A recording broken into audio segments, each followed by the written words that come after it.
Ya, bismillahirrahmanirrahim. Pada kesempatan kali ini, saya akan menjelaskan sedikit langkah-langkah terkait penyelesaian soal yang berkaitan dengan distribusi normal. Nah, di sini ada dua contoh soal. Yang pertama adalah rata-rata nilai ujian kelas statistik pendidikan adalah 67 dengan simpangan baku 12. Asumsikan bahwa nilai ujian tersebut berdistribusi normal. Maka hitunglah persentase mahasiswa yang mendapat nilai kurang dari 60. Nah, ini kita tulis dulu ya biar ingat. Rata-ratanya 67, kemudian simpangan bakunya 12. Yang ditanyakan adalah berapakah persentase mahasiswa yang mendapat nilai kurang dari 60. Di sini kita menggunakan rumus Z. Ini rumus Z itu sama dengan X dikurangi rata-rata dibagi simpangan baku. Sama dengan 60 ya, karena kita yang mau cari adalah nilai kurang dari 60, maka X-nya kita masukkan 60. 60 dikurangi rata-ratanya 67 dibagi simpangan baku 12. 60 dikurangi 67 hasilnya min 7 dibagi 12 sama dengan min 0,58. Nah, 0,58 ini perlu kita cari berapa nilainya supaya kita nanti bisa mencari luas daerah kurva ya. Nah, itu caranya menggunakan tabel distribusi normal. Untuk tabel distribusi normal ini kita buka tabel ya. Teman-teman bisa download sendiri atau cari di lampiran-lampiran buku statistik biasanya ada. Tadi min 0,58. Sama aja ya, minus ataupun positif atau negatif sama. 0,58 hasilnya adalah 2190. Ini maksudnya bukan ribuan ya, tapi 0,2190. Jadi kita tulis aja nilai Z-nya itu 0,2190.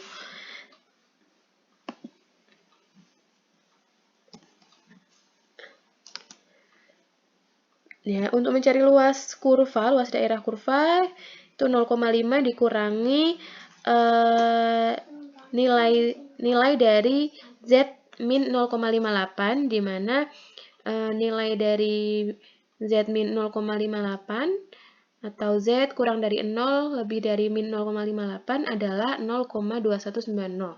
Jadi kita tulis aja 0,5 dikurangi 0,2190, hasilnya 0,2810, dimana ini kalau dikonversi menjadi persentase menjadi 28,10%. Maka bisa kita simpulkan bahwa ada 28,10% mahasiswa yang nilainya kurang dari 60.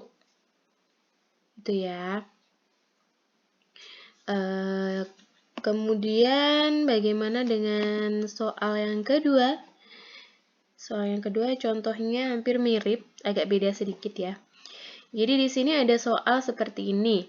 Dari tinggi badan 300 siswa di sebuah sekolah diperoleh rata-rata tinggi badan adalah 154 cm dan simpangan baku 12.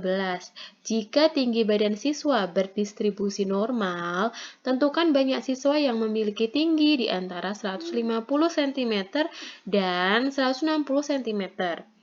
Seperti biasa kita tulis dulu apa yang diketahui ya.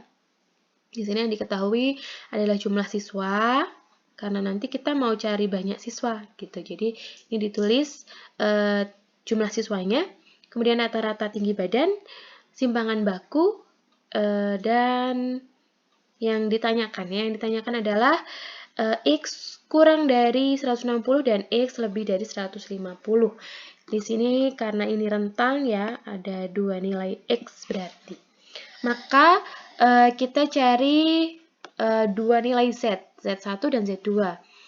Masih sama ya dengan rumus Z yang tadi seperti di soal pertama. Tinggal kita masukkan saja untuk X1 sama dengan 150 dan X2-nya 160. Maka Z1 sama dengan X1 dikurangi rata-rata per simpangan baku sama dengan 150 dikurangi 154 per 12. 150 dikurangi 154 min 4 dibagi 12. Hasilnya min 0,33. Seperti biasa kita cari di tabel distribusi normal berapakah nilai dari min 0,33. Min 0,33. Berarti ini ya. Ini berarti 0,1293. Kita tulis dulu 0,1293. Bentar. 1293.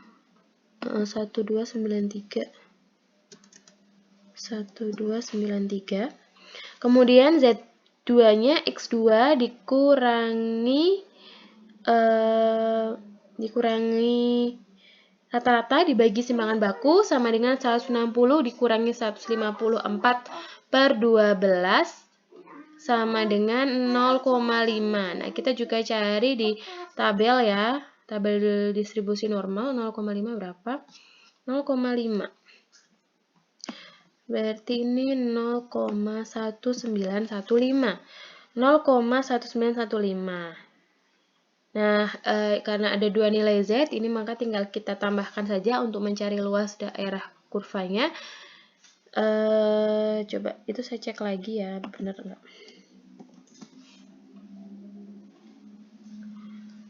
(0,1293) ditambah 0,1915.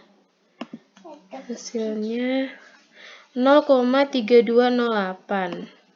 Coba 0,3208 ya hasilnya. Nah, karena kita mau mencari banyaknya siswa, maka tinggal kita kalikan aja hasil ini dengan total seluruh siswa, di mana total seluruh siswa adalah 300. 0,3208 kali 300 hasilnya 96,24. Karena kita mencari banyak siswa, banyak anak, orang, maka tidak mungkin kita menggunakan pecahan atau desimal seperti ini. Jadi kita bulatkan saja menjadi 96 orang atau 96 siswa. Jadi banyak siswa yang memiliki tinggi badan antara 150 dan 160 adalah 96 orang.